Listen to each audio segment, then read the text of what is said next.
5월은 가정의 달입니다. 가정이란 말은 생각만 해도 따뜻하고 푸근함이 느껴지는 단어입니다. 가정의 달은 그동안 무심했던 가족들을 돌아보게 해줍니다. 해마다 저는 5월 8일 전후에 고향에 계신 부모님을 뵈러 다녀옵니다.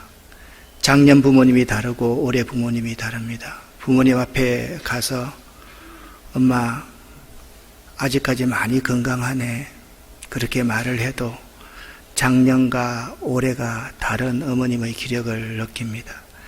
아무리 친구가 좋다 한들 이웃이 좋다고 한들 내 가족만큼이나 소중한 사람은 없을 것입니다. 오늘은 행복한 가정을 세워감에 대해서 여러분과 함께 가정의 달을 맞이해서 말씀을 나누도록 하겠습니다. 시편 128편 1절부터 6절까지의 말씀입니다. 시편 128편의 성경을 딱 펴면 성전에 올라가는 노래라고 적혀 있습니다. 표제어입니다. 오늘 우리에게 주시는 하나님의 말씀 시편 128편 1절부터 6절까지의 말씀을 여러분과 제가 합독하겠습니다. 여호와를 경외하며 그의 길을 걷는 자마다 복이 있도다. 내가 내 손이 수고한 대로 먹을 것이라. 내가 복되고 형통하리로다. 내 집 안방에 있는 내 아내는 결실한 포도나무 같으며 내 식탁에 둘러 앉은 자식들은 어린 감람나무 같으리로다. 여호와를 경외하는 자는 이같이 복을 얻으리로다.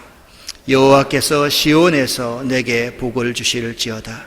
너는 평생에 예루살렘의 번영을 보며 내 자식의 자식을 볼지어다. 이스라엘에게 평강이 있을지로다. 아멘. 시편 128편은 가정에 대한 내용을 담고 있는 대표적인 시입니다. 이 시편은 아름답고 행복한 가정의 모습을 실감나게 묘사해 주고 있습니다. 시편 128편을 가정의 시 또는 결혼의 시라고 부르는 학자도 있습니다. 내용적으로 볼 때 이 시편 128편은 하나님께 축복받은 가정의 모습을 잘 그려놓고 있습니다. 여러분과 제가 1절의 말씀을 함께 한 번 더 읽겠습니다. 여호와를 경외하며 그의 길을 걷는 자마다 복이 있도다. 아멘. 이 말씀을 여러 번역으로 여러분과 제가 함께 읽어보겠습니다. 먼저 쉬운 번역입니다. 여호와를 공경하고 두려워하는 자는 복 있는 사람입니다. 그분의 말씀대로 사는 자는 복 있는 사람입니다. 아멘.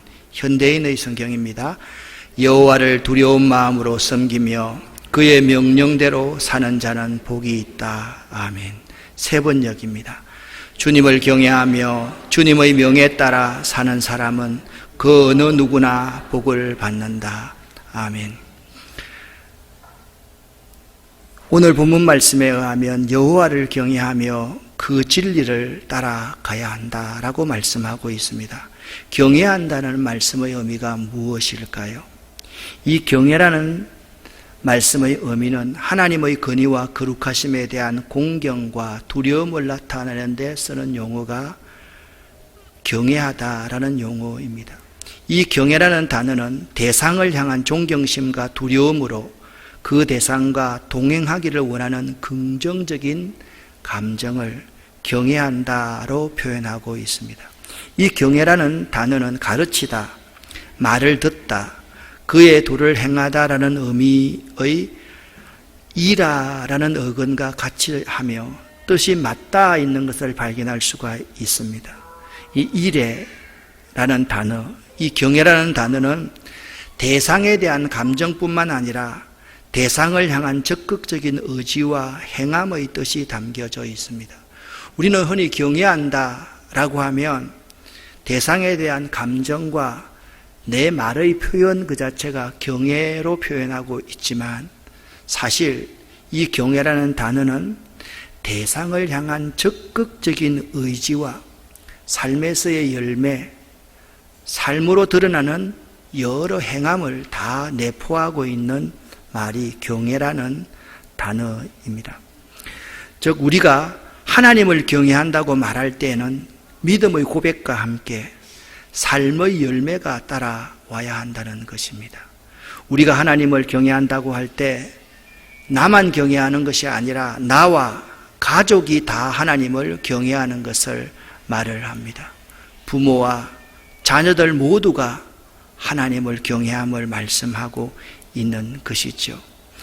나와 우리 자녀들이 하나님을 경외한다고 할 때 나뿐만 아니라 자녀들도 믿음의 고백을 함께 할 수 있어야 되고 삶의 열매가 따라와야 한다는 것입니다. 우리 부모님들은 하나님을 경외한다라고 할 때 부모님들만 믿음의 고백을 하고 부모님의 삶의 열매를 하나님께 드리면 언젠가는 우리 아이들이 고백을 하게 될 것이고 삶의 열매가 따라올 것이라고 믿지만 사실 우리 아이들에게 가장 필요한 것은 지금 하나님을 경외함으로 말미암아 아이들 스스로가 자기의 언어로 믿음을 고백해야만 하고 자기의 어린 나이 미숙한 그 자체로 삶의 열매가 따를 때 그 아이가 하나님을 경외하는 것이다 라고 말씀을 드릴 수가 있습니다.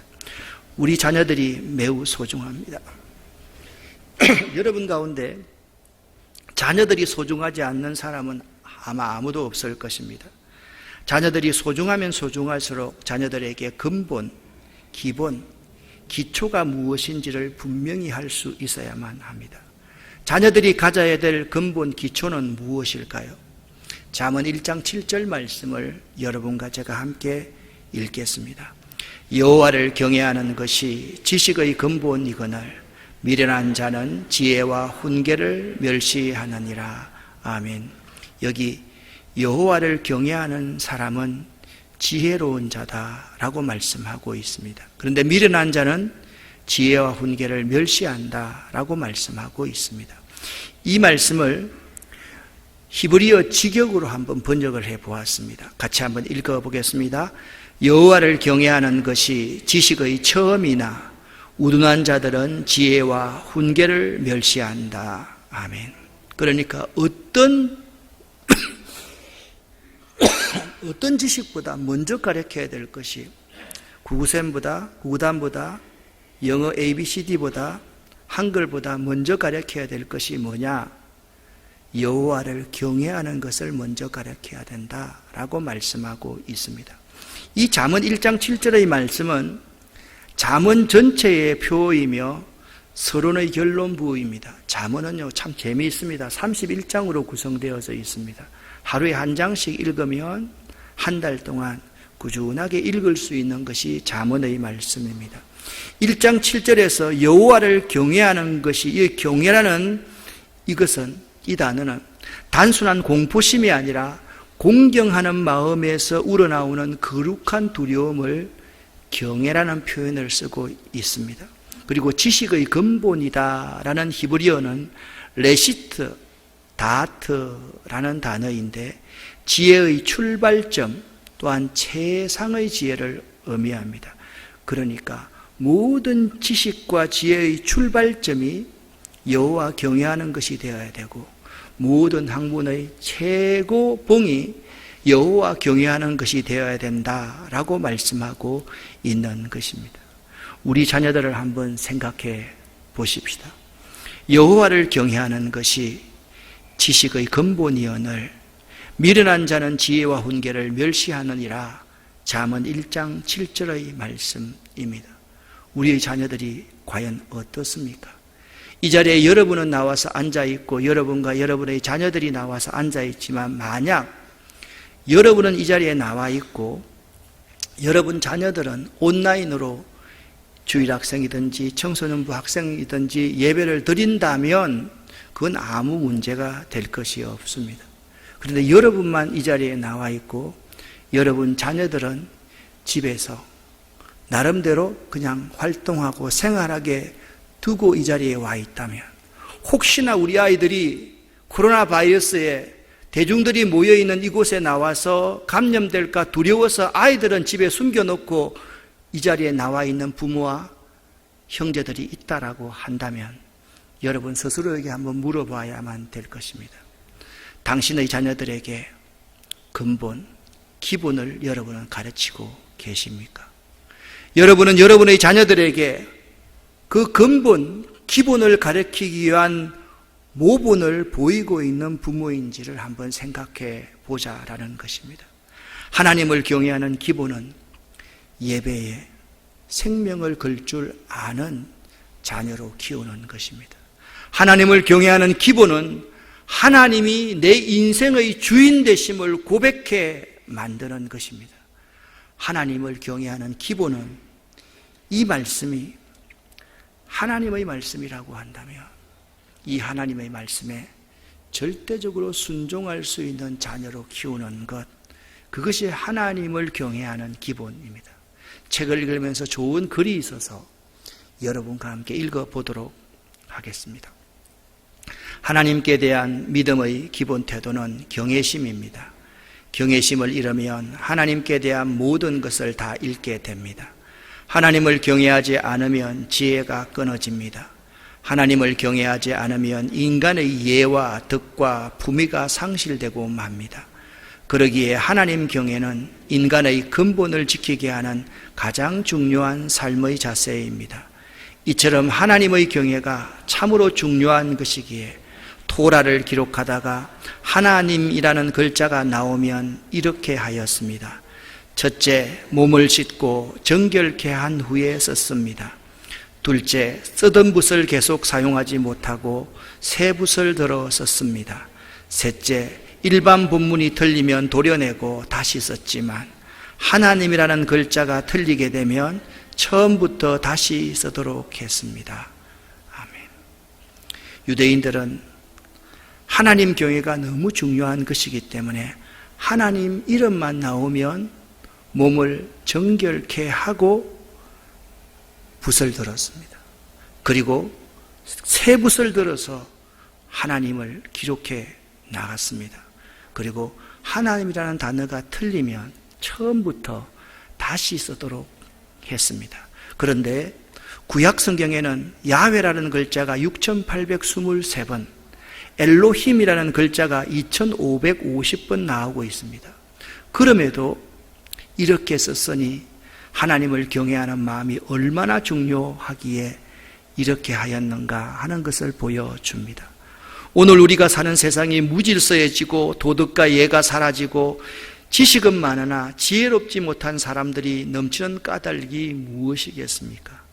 많은 사회학적인 이유가 있을 것입니다마는 그러나 그 문제의 중심엔 인간 영혼 한복판에서 하나님을 경외하는 마음이 증발하고 있기 때문일 것입니다.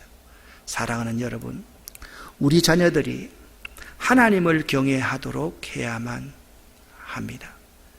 그 시기가 지금이라는 사실을 잊지 말아야만 합니다. 다시 기회가 있겠지. 그러나 다시 기회는 쉽지 않습니다. 이 세상에 우리가 오는 순서는 있지만 가는 순서는 하나님이 정하신 순서에 따라서 갈 수밖에 없기 때문입니다. 그런데 하나님을 경외하며 살아라, 이 뒤에 반드시 수식어처럼 같이 붙어 다니는 문장이 있습니다. 어떤 문장입니까? 하나님을 경외하며 그 도를 따라가라 라는 말씀입니다. 하나님을 경외하며 그의 길을 걸어라 라고 말씀하고 있습니다. 하나님을 경외하며 그 도를 따라가라는 말씀의 의미가 무엇이겠습니까? 하나님 말씀 안에 살아가는 것을 말을 합니다. 우리 기독교에는 귀한 3대 보화가 있습니다. 첫째는 사도신경으로 우리 신앙을 고백을 합니다. 둘째는 십계명입니다. 셋째는 주기도문입니다. 사도신경은 우리가 누구를 믿어야 하는가에 대한 확실한 대답을 줍니다. 십계명은 믿는 성도들이 어떻게 살아야 하는가에 대한 분명한 기준의 말씀이 십계명입니다. 주기도문은 우리가 어떻게 기도생활과 신앙생활과 경건생활을 해야 할 것인가에 대한 예수님이 직접 가르쳐 주신 기도문입니다. 그러므로 하나님을 경외하는 성도는 하나님의 계명을 지키며 살아야 할 것입니다. 그것이 이 세 가지의 보화를 항상 잘 기억할 수 있어야 되는 것입니다. 사도신경으로 우리의 믿음의 대상이 누구인가를 알아야 됩니다. 십계명을 통해서 하나님 사랑과 이웃 사랑을 우리가 어떻게 해 나가야 되는지를 바로 알아야만 됩니다. 그리고 우리의 경건의 생활을 어떻게 해야 되는가, 주기도문을 통해서 하나하나 배워 나갈 수 있어야만 됩니다.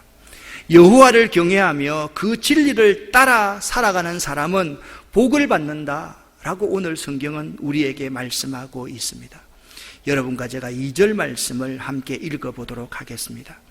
네가 네 손이 수고한 대로 먹을 것이라.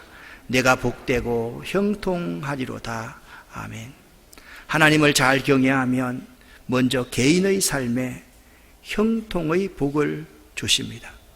하나님은 우리들이 성실하게 땀 흘리며 일할 때 수고가 헛되지 않도록 풍성한 복을 주십니다. 신앙인들에게 일은 하나님 주신 사명이지 않습니까? 신앙과 삶이 하나여야 하고 조화를 이루어야만 되고, 노동은 곧 신앙생활이어야 합니다. 직업이 우리의 소명이 될 수 있어야만 합니다. 땀 흘리는 축복과 형통의 복은 똑같은 것입니다. 저는 청년부, 대학부, 교육목사를 오래 했기 때문에 주례를 비교적 저 나이 또래에 있는 목사들보다 2배, 3배 이상은 더 많이 했을 것입니다. 주례를 할 때마다 하나님의 복에 대해서 이야기를 합니다. 제일 먼저 언급하는 복이 땀 흘리는 복입니다.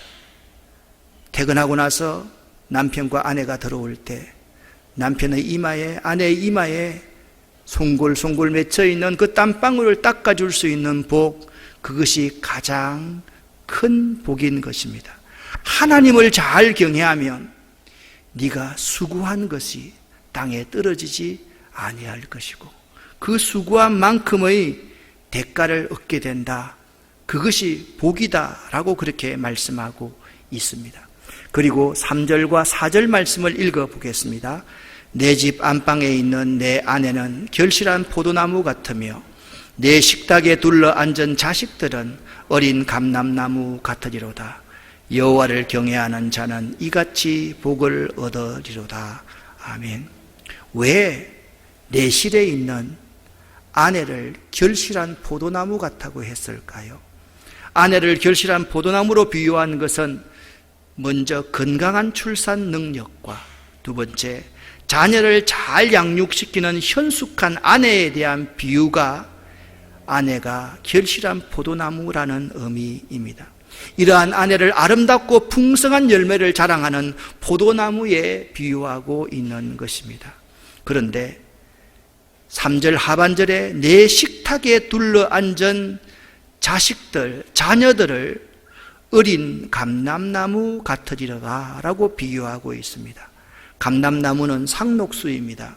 열매를 맺는 나무이며 그 열매를 짜서 감람류를 만들어서 성전에서 의식의 쓰임을 받고 그 가지와 잎사귀는 평화를 상징하는 데 쓰입니다. 어린 감람나무는 자녀의 아름다움과 건강하며 건실한 자녀의 삶을 보장할 것이며 이 말씀은 자녀의 현재의 행복만을 표현하는 것이 아니고 자녀들의 미래의 복까지, 그러니까 내 식탁에 둘러 앉은 자식들은 어린 감람나무같이 무한한 가능성과 희망이 있다, 그렇게 표현하고 있는 것입니다.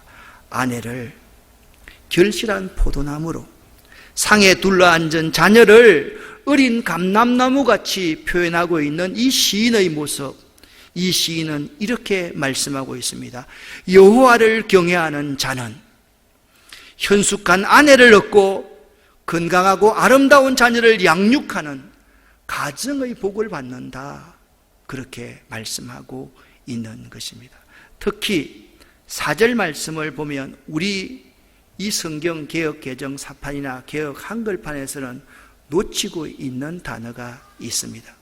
이 여호와를 경외하는 자는 이같이 복을 얻으리로다, 이 앞에는 히브리어 보라를 뜻하는 용어인 힌네라는 단어가 생략되어져 있습니다.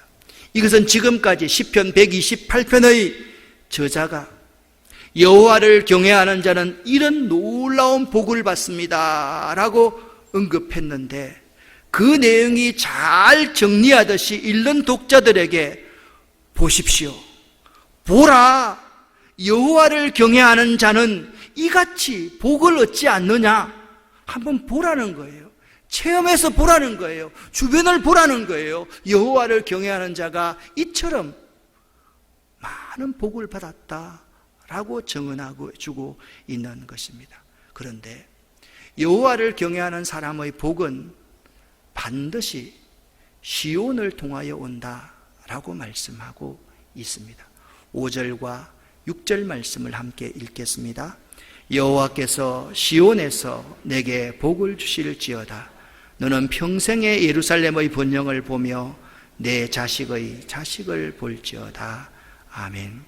여기서 시온이라는 단어와 예루살렘이라는 단어는 교회를 상징하는 단어입니다.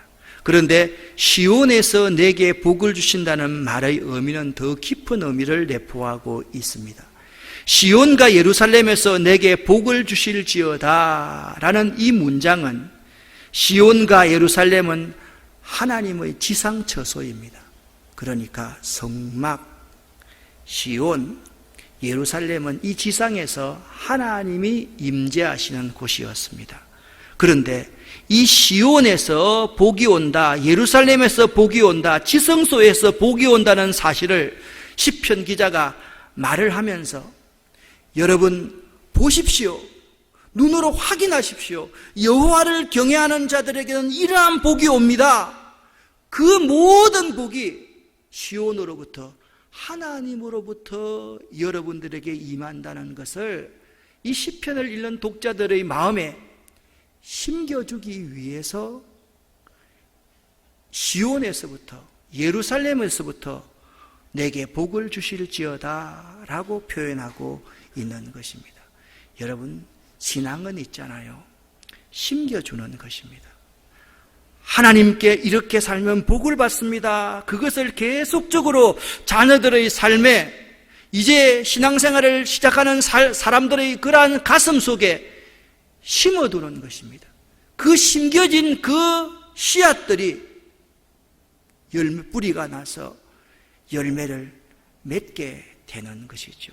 우리들은 하나님의 교회, 시온, 예루살렘, 하나님의 성소를 소중히 여겨야만 합니다. 이 모든 복을 하나님께서 교회를 통해서 주시기 때문입니다. 흔히들 젊은 목회자들이 이런 말을 합니다.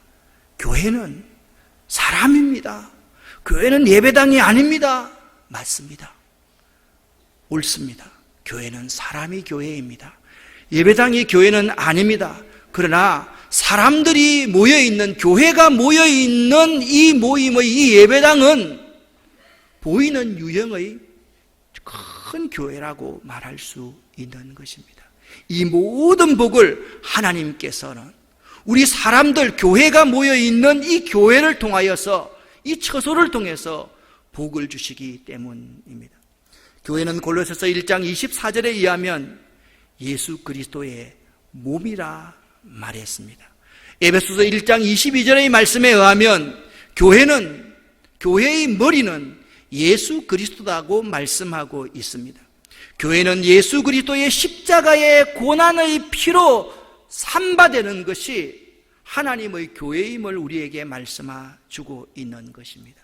그러므로 이 교회를 통하여서 구원을 받을 수가 있고, 교회를 통하여서 죄가 용서받을 수가 있고, 하나님과 화목을 이룰 수 있으며 영육 간의 건강을 얻고 축복을 받을 수 있고, 예수의 재림의 소망 가운데 천국을 얻을 수 있는 유일한 길이 하나님의 교회 공동체임을 알아야만 합니다.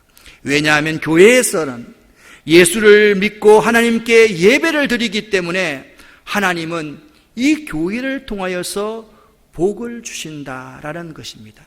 그러므로 성도는 교회에 모이기를 힘써야만 합니다. 히브리서 말씀대로 모이기를 패하는 어떤 자들의 습관처럼 하지 말고 라고 하신 말씀을 기억할 수 있어야만 합니다. 코로나19 때문에 이렇게 자리가 덤성덤성 비어있는 것, 참 염려가 되는 것은 예배는, 모임은 습관입니다. 한 번 빠지고 두 번 빠지면 자꾸 빠질 이유가 생기고, 그리고 놀러 가서도 온라인으로 예배 드리면 되지 라고 해서 공예배가 무너지고 나면 교회는 이 세상 가운데 존재 이유를 잃게 된다라는 사실입니다. 예루살렘을 사랑해야 됩니다. 예루살렘을 사랑하는 자는 형통한다라고 시편 기자는 말씀하고 있습니다. 교회를 아끼고 사랑해야만 합니다. 하나님은 교회를 사랑하는 성도에게 영혼이 잘 되게 하시고 범사에 형통케 하시는 복을 주시고 경건케 하시는 축복을 내려주시는 것입니다. 그런데 여기 5절 하반절에 이 단어를 주의해서 보아야만 합니다. 여호와께서 시온에서 내게 복을 주실지어다. 너는 평생의 예루살렘의 번영을 보며 볼지어다. 여기 보며라는 단어입니다. 너는 평생의 예루살렘의 번영을 보며 라는 이 보며라는 히브리어는 명령형입니다. 그러니까 너는 평생의 예루살렘의 번영을 보라 라는 말씀이 정확한 뜻입니다. 너는 내 눈으로 평생에 시온의 복을 보며 예루살렘의 복을 보며 지성소의 복을 보며 성소의 복을 보며 교회의 복을 보라, 그렇게 명령하고 있습니다. 이것은 우리가 보기 싫으면 보지 않는 것이 아닙니다. 반드시 보아야 될 명령행위라는 사실을 알아야만 합니다. 따라서 이 단어가 지시하는 내용은 시온과 예루살렘에서 주어지는 복은 이 시편 128편의 기자가 막연히 기대하는 그 무엇이 아닙니다. 이렇게 여러분에게 말씀드릴 수 있습니다. 여러분이 잘 되기를 기원합니다. 이 정도의 용어가 아니라는 것입니다.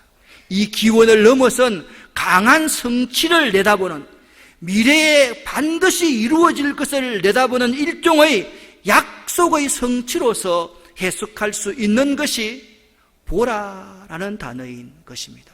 그런 의미에서 다시 한번 5절 말씀을 읽어보면 이렇습니다. 여호와께서 시온에서 네게 복을 주실지어다. 아멘. 너는 평생의 예루살렘의 번영을 보라. 예루살렘의 번영은 반드시 약속으로 이루어진다. 그리고 네 자식의 자식을 볼 것이다 라고 말씀하고 있는 것입니다. 사랑하는 성도 여러분, 우리는 하나님의 복을 막연히 기대하는 정도가 아니라 하나님의 약속의 복은 반드시 성취될 것이므로 간절한 마음으로 그 복을 사모해야만 하는 것입니다. 하나님의 복을 사모하는 사람이 될 수 있어야만 합니다. 사랑하는 성도 여러분, 행복한 가정은 저절로 주어지는 것이 아닙니다. 사람들은 결혼하고 자식을 낳고 살면 행복한 가정이 될 것이라고 생각을 합니다. 그래서 성경은 말씀하고 있습니다. 행복한 가정은 지어가고 세워가야 행복한 가정을 이룰 수 있다라고 말씀하고 있습니다. 건축하듯이 기초를 놓고 기둥을 세우고 벽체를 세우고 지붕을 세우고 내부 인테리어를 하듯이 행복한 가정은 그렇게 지어가고 또 무너져 있는 모든 것들을 세워가야지 행복한 가정을 이룰 수 있다라는 것입니다. 이 그림을 보면 참 예수께서 행복한 가정을 품고 있는 그림입니다. 그런데 이 가정에 대한 좋은 명언들 몇 가지를 여러분과 함께 읽어보도록 하겠습니다. 먼저 몽테뉴의 말입니다. 함께 읽겠습니다. 왕국을 다스리는 것보다 가정을 다스리는 쪽이 더 어렵다. 그렇습니다. 수신제가입니다. 그리고 알바니아 속담을 여러분과 함께 읽겠습니다. 가정은 땅 위에 세워지지 않고 인내 위에 세워진다 라고 했습니다. 그렇습니다. 가정은 땅 위에 세워지는 것이 아니라 인내 위에 세워지는 것입니다. 일본의 유명한 신학자 내촌 감삼의 말입니다. 함께 읽습니다. 가정은 행복을 저축하는 곳이요 그것을 채굴하는 곳이 아니다. 얻기 위해 이루어진 가정은 반드시 무너질 것이요 주기 위해 이루어진 가정만이 행복한 가정이다. 그렇습니다. 마지막 또 내촌감삼의 말을 한 번 더 읽어보겠습니다. 가정은 행복한 장소가 아니고 인내의 장소이다 라고 말했습니다. 그렇습니다. 우리는 행복한 가정, 이 행복한 가정을 그냥 만들 수 있을 것이라고 생각하는데, 행복한 가정은 설계를 통하여서 기초를 놓고 세워가고 건축해가고 만들어가는 것이 행복한 가정임을 알아야 한다라는 것입니다. 우리가 행복한 가정을 만들기 위해서 해마다 이 예배드리는 이 자체만 행복한 가정이 되는 것이 아니라 이 순간부터 계속적으로 지어가고 세워가지 않으면 행복한 가정을 만들 수가 없다라는 말씀, 오늘 말씀을 다시 한번 생각해 볼 수 있기를 바랍니다. 여호와 하나님만 경외하면 행복한 가정을 세워갈 수가 있습니다. 그분의 말씀 가운데 거하면 행복한 가정을 만들어 갈 수가 있습니다. 하나님을 잘 경외하면 그 가정과 그 가족들과 그 자녀 손은 반드시 행복을 차지한다라고 말씀하고 있습니다. 그리고 하나님의 복은 시온을 통해서, 예루살렘을 통해서, 교회를 통해서 오기 때문에 이 교회를 소중히 여길 수 있어야 된다라고 말씀하고 있습니다.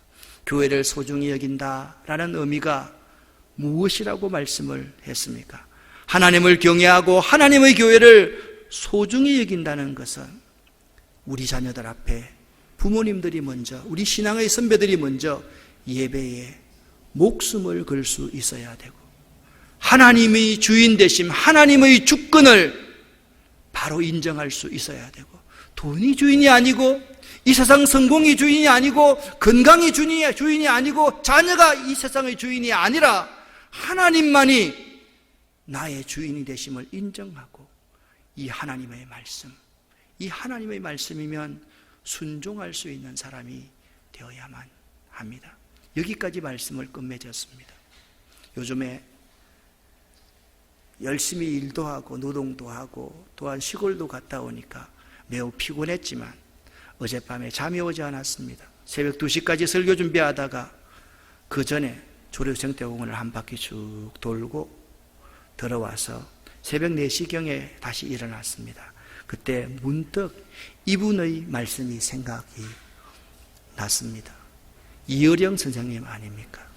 이어령 선생님이 이런 말씀을 하셨습니다. 젊은이는 늙고 늙은이는 죽어요.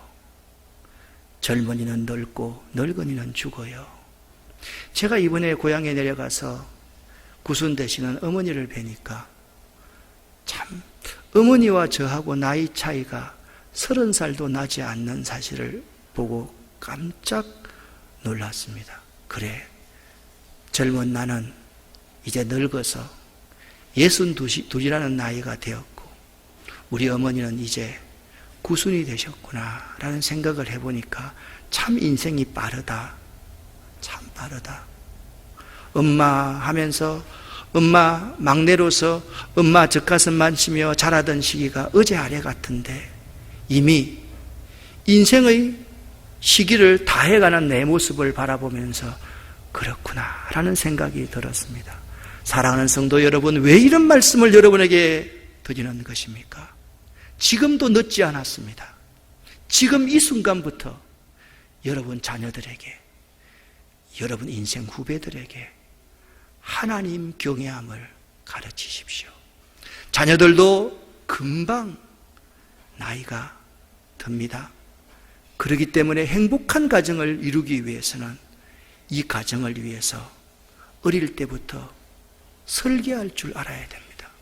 여호와를 경외하는 것이 지식의 모든 것의 근본입니다. 가장 먼저 배워야 될 지식이 하나님 경외하는 것이고 지식의 최고봉이 하나님을 경외하는 것입니다. 이것을 자녀들에게 분명히 가르칠 수 있어야만 됩니다. 말씀드렸듯이 가정은 지어가고 세워가야만 하는 것이 행복한 가정이기 때문에 그렇습니다. 사랑하는 성도 여러분, 이 하나님의 말씀이 여러분의 삶에, 여러분의 가정에 중심이 되어야만 합니다. 하나님의 말씀은요, 믿음 없는 우리의 가족들을, 믿음 없는 우리의 자녀들을 변화시키는 능력이 이 하나님 말씀 가운데 있습니다.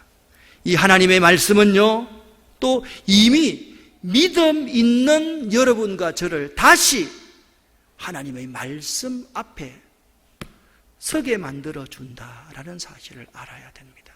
여러분, 혹시나 말씀을 놓고 살아왔던 여러분은 없습니까?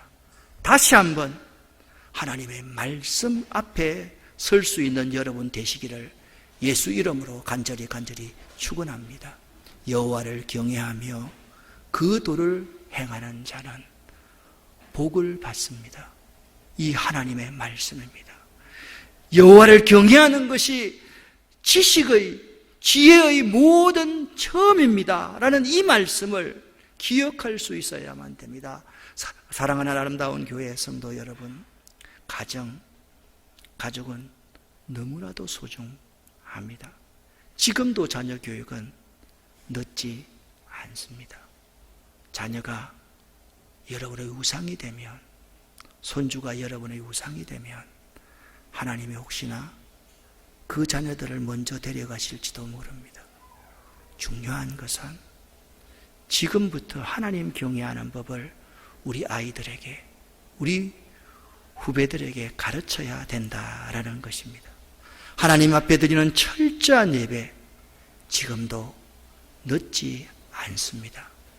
예배에 우선순위를 둘 수 있는 여러분과 저희가 되어야만 합니다. 여러분과 제가 잠언 1장 7절 상반절 말씀을 함께 읽겠습니다. 여호와를 경외하는 것이 지식의 근본이거늘. 아멘. 여러분과 제가 하나님 경외하는 행복한 가정 세워가고 지어갈 수 있기를 예수 이름으로 간절히 축원합니다. 기도하겠습니다. 살아계신 아버지 하나님 감사합니다. 하나님 경외하는 가정, 하나님 경외하는 우리 가족, 하나님 경외하는 우리 자녀들 되기를 원합니다. 도와주시옵고 역사하여 주시옵소서. 예수 그리스도 이름으로 축복하옵고 간절히 기도 올립니다. 아멘.